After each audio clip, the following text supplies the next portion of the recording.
Hi, everyone. It's Kristen from Swagger Magazine, and today we are joined by reality TV star, actor, entrepreneur, professional handsome man, Harry Jowsey. How's it going? Wow. That's the first time anyone's ever called me a professional handsome man. I really like that. Well, you know what? I don't know. I've been doing some research on you, and I'm like, let's throw it in there. I like it. Now, for Yeah, those who that's don't awesome. know you, you were on Netflix's Too Hot to Handle, which was a massive reality TV show. You kept us entertained during the pandemic. Now you're kind of focusing on acting, business, entrepreneurship. I want to know how you kind of made the transition from reality TV to everything that you're doing now. I think the biggest thing was just realizing that kind of everything is just rented and like all this like time and community and everything is just like very temporary. So I kind of just like got it out of, I don't know, got rid of any ego that I had coming off the show and I just was like, okay, well, this is like the first day for forever. So I have to really put in the work to really try and figure out how I'm going to make it last forever instead of just like being a lot of these other reality stars where it's kind of just like it all just like disappears. Everyone kind of just gets these crazy egos and then after 2 months like no one really cares about them. So I was really trying to utilize what we've built and just the amazing platform I got given by kind of Netflix and everything. And then yeah, the acting stuff has just been just a lot of fun. I just started like acting classes like maybe a year and a half, maybe 2 years ago, and I just loved it, learning something new and diving into myself and figuring other people out and just understanding myself a little bit better. And in turn, I just really loved it. And I was like, okay, well, I think this is what I want to do from here on in. Was acting something that you always kind of thought, I want to do that even before you got into reality TV? There was always an element of it. There was always an element like, oh, I wish I could do that. I wish I could. I wish I could figure that out. I wish I had the resources to make that happen. And I think it was just always so scary. So I never really acted on it. And then just after putting one foot in front of the other, I realized that it's not that scary. It's a lot of fun. Totally. Now, you have a pretty close relationship with Netflix. I want to talk to you about your segment that you have, the Who Wore It Best, where you go to celebrities like Gigi Hadid, Ashton Kutcher, Reese Witherspoon, and you wear their outfits and you kind of talk to them. I'm obsessed with that. That's so great. I want to ask you how this all came about and if there was an interview that you've done that you were really nervous for.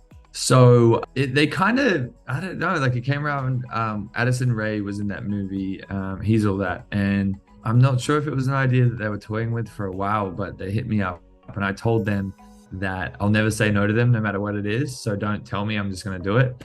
And then it kind of came about. And the first one, I was so nervous because I know Addison, like we're friends. So that was the most nervous I've ever been. Like I remember shaking in the heels. I've never worn heels before on my knees and everything. I'm like, oh, someone's gonna call me out for getting so bright red and just nervous. I think Gigi as well. Like I was, because she has me blocked on Instagram and has had me blocked since I was like 16 or something. I don't know. I don't know what I did, but I was really nervous for that because I was like, oh, I wonder if she knows. But I don't think it was because of anything bad, because she hugged me like 3 times throughout the interview and she was just awesome. And yeah, she didn't seem like she hated me. So it was really fun. That's so funny. Honestly, she probably doesn't even know. I think there was a point where I had someone blocked on Instagram, like some famous male model, and I didn't even block him. Yeah, So maybe it was just a one-off. it was that. That's Yeah, it was that. let's tell ourselves that. Now, Yeah. I love that. You just signed to William Morris. Can you tell me a little bit about that? Yeah, so they're just like I had a meeting with a few agencies and kind of connecting with them. It's just like they were just so excited and just they knew a lot about me and they made me feel really special and they made me feel really excited about the future and not like I think in this industry you get really lost because if there's not a lot that's going on, maybe for everyone, I guess, like if there's not a lot going on, you just feel a little bit lost and you feel like, oh, I haven't done enough, or I need to keep going, or I need to do this. And with them, like I was in that space, like I was like, oh damn, like I really want to do the acting stuff. I really want to figure this other stuff out. I want to do more hosting.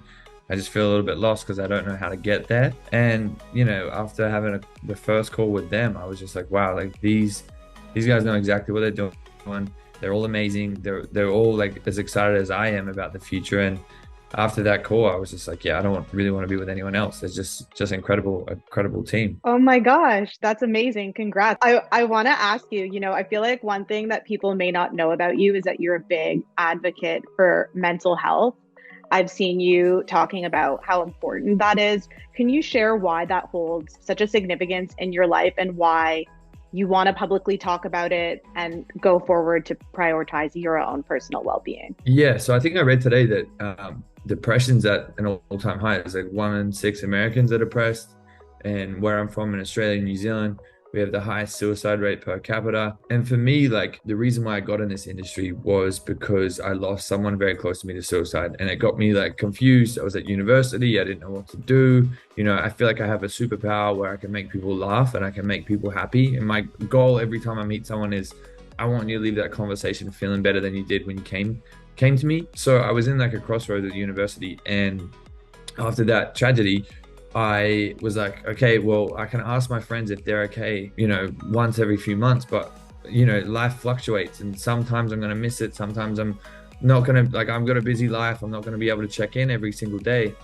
So I was like, well, let me use this superpower. Let me try and make people laugh and give people something, like, especially my friends, give my friends something to laugh at. And that was the goal with reality TV. It kind of just like all flowed like perfectly. And it gave me a chance to give my friends, a 40-minute slot each week where they have something to just like text me about, or just like, dude, you're so stupid, or just laugh at me. And for me, like, that was the most fulfilling feeling. And as soon as I did that off the first show, I was like, okay, this is it. Like, this is what fills my cup. Like, we all have sad days. We all go up and down. But for me, I've got an amazing platform. I've got an amazing community. What can I do to make, to maybe touch one person each day to give them something that they can just like laugh at or just look forward to?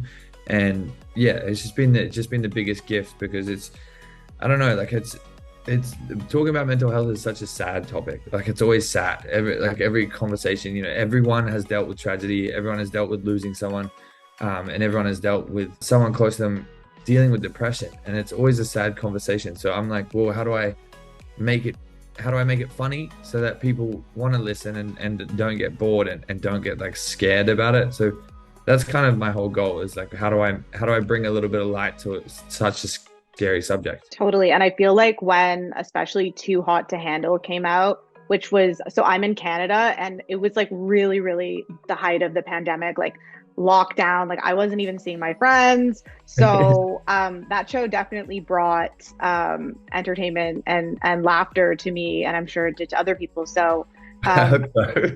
yeah. Because I got a lot of hate for that, so that's good. No, oh my gosh, no. I have to say, it is super full circle for me, because when I was watching that show, I had just finished school and I didn't have a job, and now I'm like sitting here talking to you. You know what I mean? So it's just kind of cool. I don't know, life's funny. Awesome.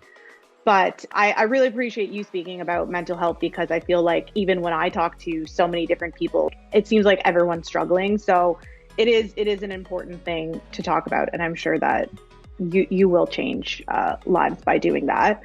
Now, your latest business venture, The Ritual. Tell me a little bit about this.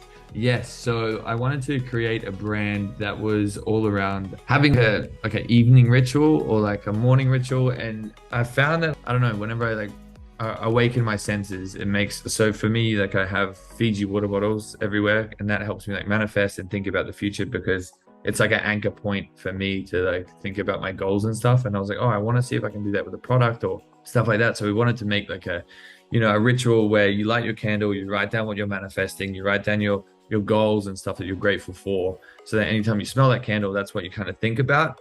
That was the whole premise around it. The goal is to make it into like a bar time ritual, bedtime ritual, like every aspect of your life have a ritual around it. But we're just starting with candles now, just because I didn't want to overwhelm everyone with like my crazy ideas. But it's amazing brand. It's all handmade here in LA.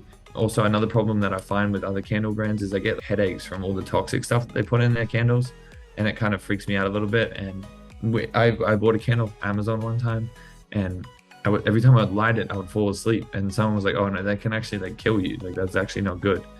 So I was, Jesus Christ, like what is he? Why? Who is selling these? So that was something like I buy so many candles and I'm like, why don't I just make my own and try and create an amazing community around it. So that's kind of where it started. That's really exciting. I absolutely love candles too. So cannot wait to try that. And there's so many toxins in like Bath and Body Works candles and everything. So It's scary.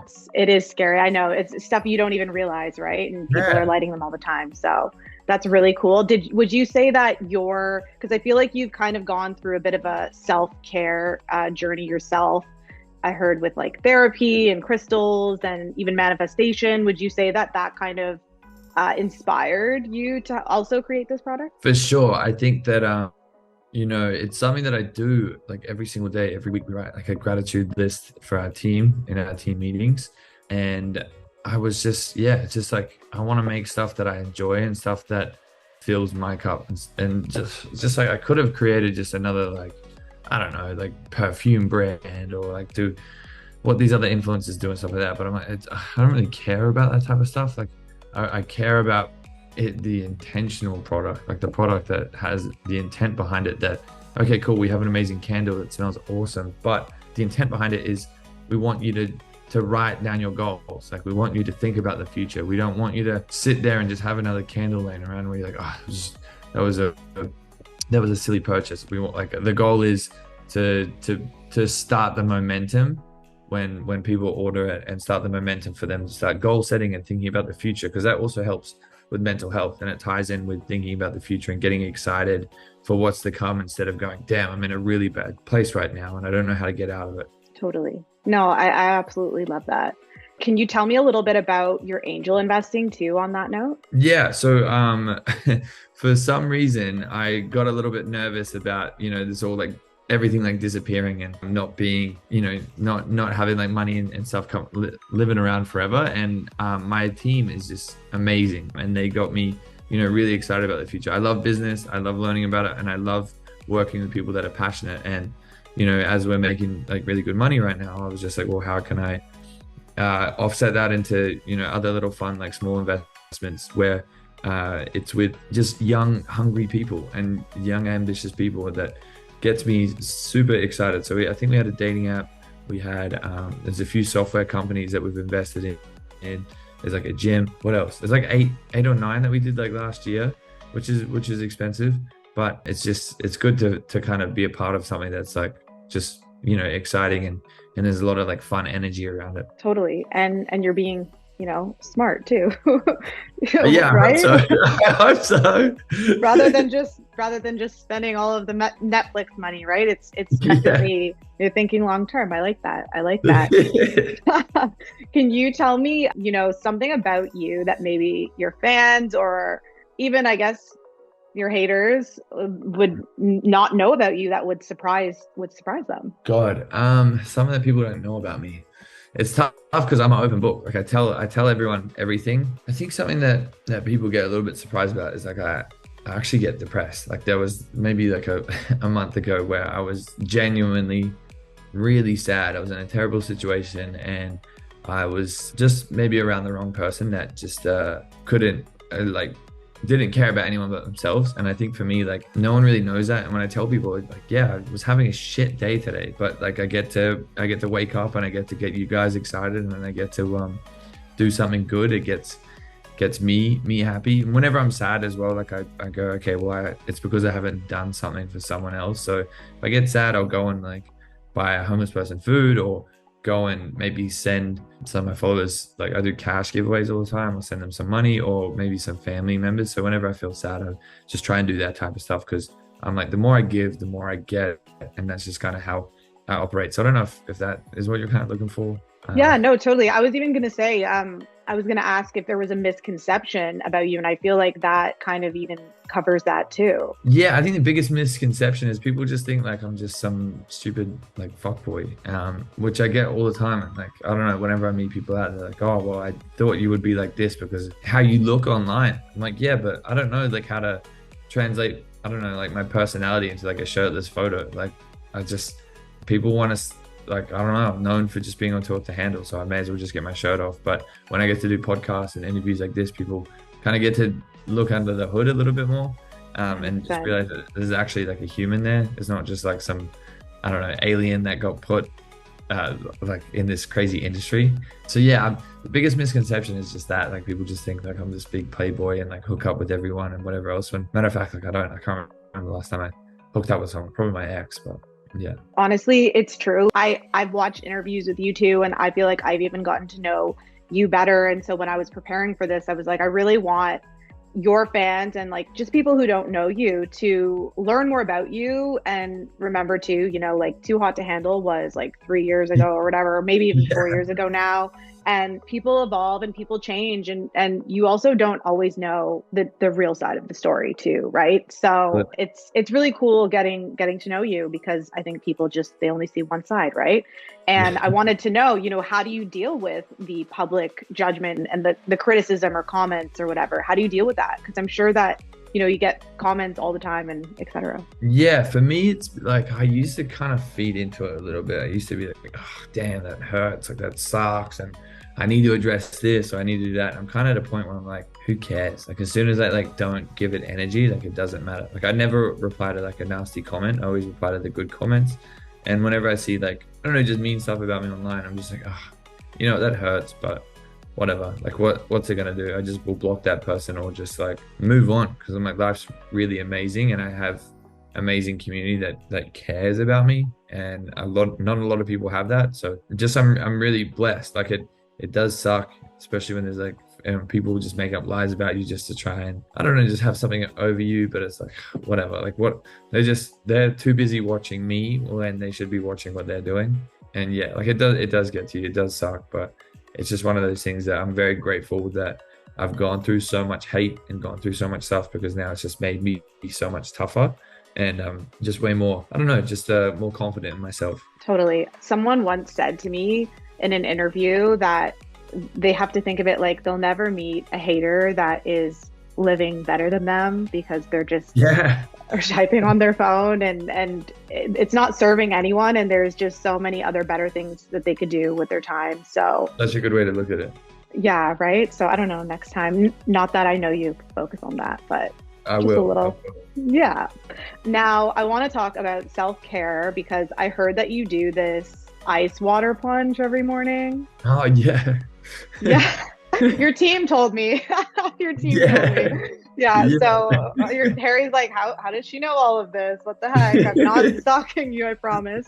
Tell me a little bit about that, because it sounds like something that I need to do in the morning, because the dark circles never leave for me. Yeah, it's I don't know, like a bunch of stupid Instagram guys were doing it every day, and they installed one in our building. It's just so freezing, like it's so cold. It's really hard to do it by yourself, but for some reason it helps with like just not worrying about anything. They're like, oh, it helps with anxiety. It's like, yeah, because you can't think about anything else apart from getting the fuck out of that ice bath. Do you do the whole body? Whole body. Oh, okay. I thought it was just the face for some reason. Oh yeah, I put my face in as well, but I do. Oh, okay.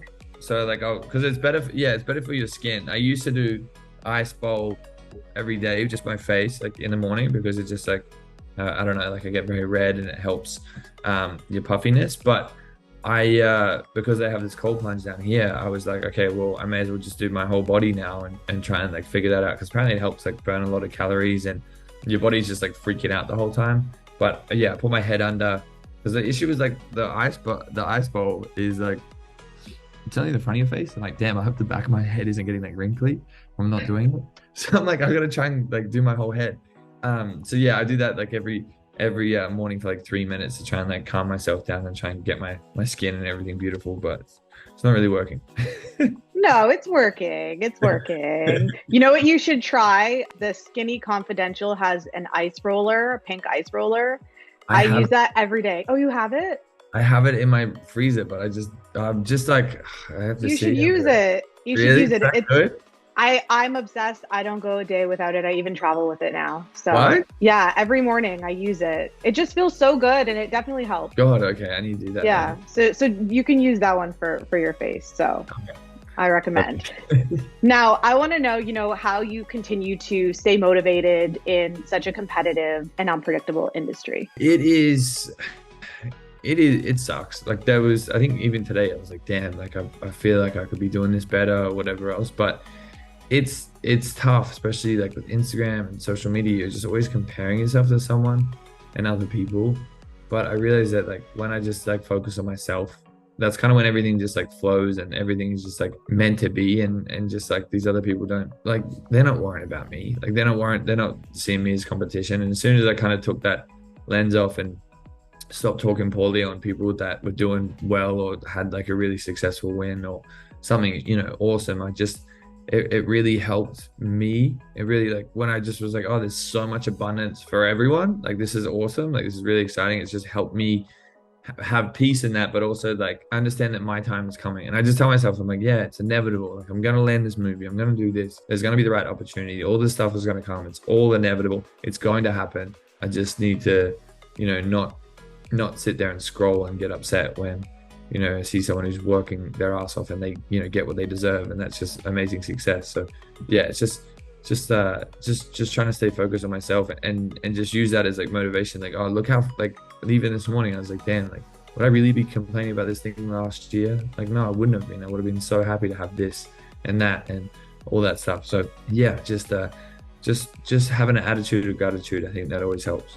Totally. And I think manifestation is real, and you're still so young. I think really you have a long career ahead of yourself. And I think you're going in a really good direction. I really do. So we're really, really excited to see where you go and even be a part of the journey. Right. So yeah. Thank you. Yeah, no problem. I want to know, is your podcast coming back? I heard it might be coming back, and you have a Spotify live show. What can you tell me? Yes, we had a Spotify live show for a little bit, but they canceled all of them, which is sad because the last episode on that, I was crying so much because it was so much fun and I had such a good time with that, live community just like coming across and just it was awesome. But the podcast is coming back, hopefully in the next few months. I'm just trying to lock in a spot and build out a space and just make it perfect, because it kind of just bounced around with a bunch of people in suits and they didn't really care too much about it. And now I kind of got fed up. I'm like, okay, well, I should have just done this from the start and have my own setup, have my own team around it, instead of trying to rely on people that are, doing too much or doing a lot of stuff. So yeah, it's going to come back. We're building it out. We're going to make it really amazing. It's going to be awesome. I'm so excited. I really miss doing it. It was one of my biggest highlights, just sitting down and connecting with people and just being awesome. So yeah, I'm really excited for it. That's the favorite part of my job, is just having conversations with people and meeting people that do really cool stuff like yourself. So I'm really excited to see that. Yeah, I love doing stuff like this as well. Like turn your phone off for an hour and just like sit and just connect with someone. It's awesome. Exactly. Do you think that you foresee comedy in your future? Because I think you're really funny, and I think you could do stand-up. And I have to say, your Ask Harry segment, I was looking through it on your Instagram memories or whatever that is, or the highlights. And there was some stuff in there that had me choking laughing, like the stuff that the fans submit to you and you read. Some of the stuff I was like, oh my gosh, so funny. Yeah, I need to do that again then, because I just do it on Snapchat and I just like post photos, because I was like, I don't know if people want to see me like giggling at them. Oh no, you should. Oh, thank you. So you should do some comedy or something, maybe stand up in your future or something. I feel like you have what it takes. I hope so. I did a speaking panel yesterday, and I don't know, just hearing everyone laugh, I was just like, oh, this is really cool. Like I wish well, I hope one day I can figure out like a good funny set and remember it, because I feel like I kind of just blabble and just talk about stupid stuff. But I have so much respect for comedians, because to stand on a stage and like, people laugh at different stuff, and to go up there and just be brave and in front of a crowd is just wild. So hopefully I build up the confidence enough to just say, fuck it, I'm going to try and figure it out. You never know. Maybe after a few movies under your belt, or like 10, 15, 20 years, you could be like an Adam Sandler or something. Like, you just never know, right? You just never know where it's going to go.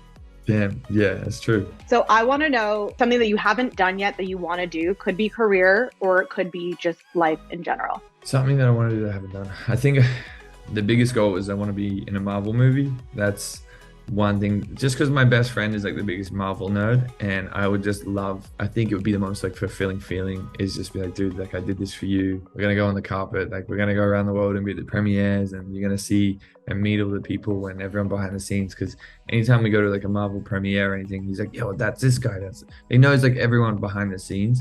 So for me, like I just want to do that for him. Me as well. Like I would love to be like a superhero and like a young Chris Hemsworth. I think that would be insane to be anything like that. But another thing that I really want to do is I want to have kind of what you're saying before, like a comedy festival, but for mental health. So I'm not sure if there's any like foundations or people that may kind of come to mind, or maybe he's reading this or listening to this. But for me, I wanted to have like a free comedy fest where you anonymously text someone, or you can text them with your name, a free ticket, someone that you think is having a bad day or just going through a rough patch in life. And it's just a comedy fest where it's a bunch of stand-up comics, and they do a few minutes each or whatever, however long they want to do a set, and there's all signs with like mental health and numbers to call and all this stuff, and we do a big fundraiser. And I think for me, like that's something that's been like bouncing around in my head for a little bit. It's like, how do I do a comedy fest? Because, we have this thing in Australia called Are You OK Day, which is awesome. And everyone checks to see if you're okay and kind of what's going on and in your world. But I'm like, what if we did something that was a little bit more like uplifting, something that was like a little bit more like, hey, like we're going to sit down, we're going to watch this live stream. We're going to like just laugh for an hour, just free comedy or a few hours. So for me, like, those are two things that if I achieve both those things in my life, I think I'll die a happy man. That's a really cool goal. And I really do hope that you can achieve that. Now, this is one of my favorite questions to ask people. What would you tell your younger self if you could go back and tell let's say like 15-year-old Harry? Yeah, I think 15-year-old Harry, I was a bit of a crazy kid. I think for me, I would say that it's all going to work out. Stop stressing. You don't have to be the perfect kid, because you aren't. Stop worrying about everything. Stop trying to impress other people. Stop worrying about other people's opinion, and just fall in love with yourself and go and travel. Get away from your environment, go and travel. I think that's what I tell myself. Oh, I love that. That's so sweet. I always love to see what people say to their younger self. I think everyone's always more gentle with their younger self than they are with their current self. So last question I kind of have for you is just, what is next for Harry Jowsey? What can you kind of excite us about that's on the docket? A few things coming up. Oh, I can't say that, but the podcast is coming back, of course. A few more TV shows that should be coming out, and just excited for 2024. I think that the next year is going to be huge for me. Yeah, just there's a lot in the works. There's a lot of fun campaigns, a lot of fun things that my amazing team is working on. So yeah, just keep your eyes peeled. Hopefully more movies, hopefully an actual lead in a movie, a comedy movie or something, or a rom-com. I think that would be amazing. So yeah, for a lot of fun stuff in the works. Amazing. Well, we're so stoked for you. I really cannot wait to see what you do next. You have a wonderful team behind you, and think that you're really going in the direction that you want to be going in, and you're going to do great things. So thank you so much for being here. We can't wait to have you as a July cover star. Wow. Yeah, thank you. I really appreciate it. And have a great rest of your day, okay? You too. Thank you so much.